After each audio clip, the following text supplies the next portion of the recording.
They said never open the northern exit. I found out why. You ever stare at something so completely wrong your brain just refuses to deal with it? Like it hits a wall and shuts down? There are rules to reality. And when you break them, they break you. My name's Mason, and I never should have taken that job.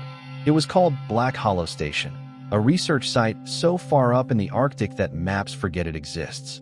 No towns, no roads, no signal, just snow and silence that pressed on your chest like it wanted in. The job? Night surveillance operator. Watch the cameras. Stay alert. 6 months, big paycheck. I was broke and desperate. I didn't ask enough questions.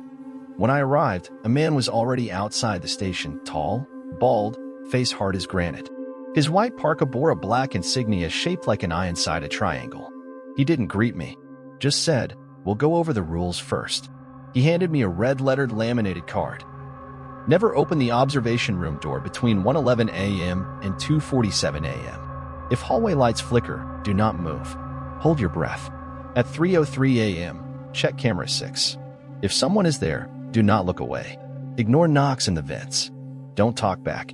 At 4:44 a.m., count the generator hums. There must be 5. Never open the northern exit. I laughed nervously. Is this a joke? He didn't flinch. Break one. You don't survive the night. The first 5 nights were uneventful. Empty halls, flickering monitors, coffee, silence, routine. I followed the rules more from habit than belief. Honestly, I figured it was some weird psychological trial. Then came night 6. At 1:12 a.m., the observation room door handle twitched. Not turned. Twitched. I froze. Rule 1. Danger window. Then at 1:34 a.m., the lights flickered. Rule 2. I stopped breathing. For 10 seconds, I stood still, lungs burning. The lights steadied. My heart thundered in my ears. Then the clock ticked 3:03 a.m. Camera 6 showed the storage room. Same as always, white walls, metal shelves, humming light. Then suddenly he was there. A man, standing still, facing the camera, mouth hanging open like it had dislocated, eyes bulging, wild and wet. No blinking, no motion, just staring at me. I remembered the rule, do not look away. I stared until my eyes blurred, heart slamming against my ribs. Then he vanished. Not moved, not faded, gone. That was when I realized these weren't rules. They were rituals, binding contracts. Break them, and something answers. At 4:44 a.m., I walked to the generator room. The hums came. 1, 2, 3, 4. Then silence. My skin turned cold. Not from the air, but from something wrong pressing against reality. Then a whisper. Help. Soft. Behind the generator. You're not supposed to be here, it hissed, right in my ear. I ran. Didn't think. Just sprinted back to the control room and locked myself in. Ellis, my supervisor, arrived later, calm as ever. I told him everything. You only heard 4 hums? He asked, frowning. Yes. Did it touch you? No. Then you're still okay, he said. But if it talks again, don't answer. 2 nights later, I broke a rule. Not on purpose. It started when something knocked. From inside the observation room. Rule 1. I was supposed to stay away. Then my radio crackled. Mason, emergency, get to the observation room. Hurry. Ellis's voice. Or something that sounded like him. My instincts took over. I moved. I breathed. And the lights flickered. Rule 2, broken. Then they turned red. A high-pitched ring filled the halls. I checked the cameras. One hallway showed something crawling. Fast. Wrong. Inhuman. Too many limbs. Too fast. Like it was glitching through time. Then it stopped. Right outside my door. It scratched. Deliberate. Repeating. Not random. Like it was writing something into the steel. I sat frozen, waiting for dawn. When morning came, I checked the door. No marks. No scratches. Nothing.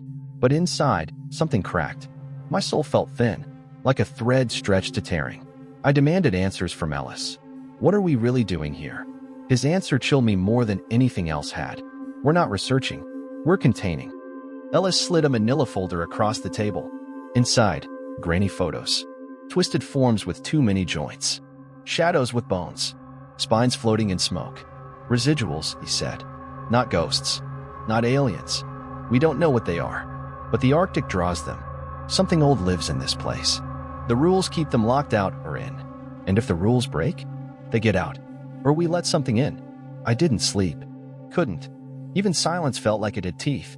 That night, the lights didn't flicker. They didn't turn red. They went out completely. At 3:03 a.m., I checked camera 6. Same room. Same shelves. But this time, someone stood inside. Me. Same clothes. Same face. But the eyes were gone. Black pits. And the mouth stretched wide into a jagged grin. Then the thing, raised a finger. Shoo. I stared, breath locked in my chest. It vanished. I didn't wait. I packed my things, every zipper scream sounding like a siren. I walked to the helipad and waited. The helicopter came. The pilot didn't speak until I was aboard. "You followed the rules?" he asked. I nodded. "Then don't tell anyone what you saw." That was 2 years ago. I tried to move on. Got a job, an apartment, a routine. But sometimes I wake up always at 3:03 a.m. And I never look in the mirror right away. Because once I did, and I saw myself blink. But I hadn't blinked. Now I keep the lights on. Whisper rules before bed. Just in case. Because sometimes. I wonder if I ever left Black Hollow. Or if Black Hollow followed me home.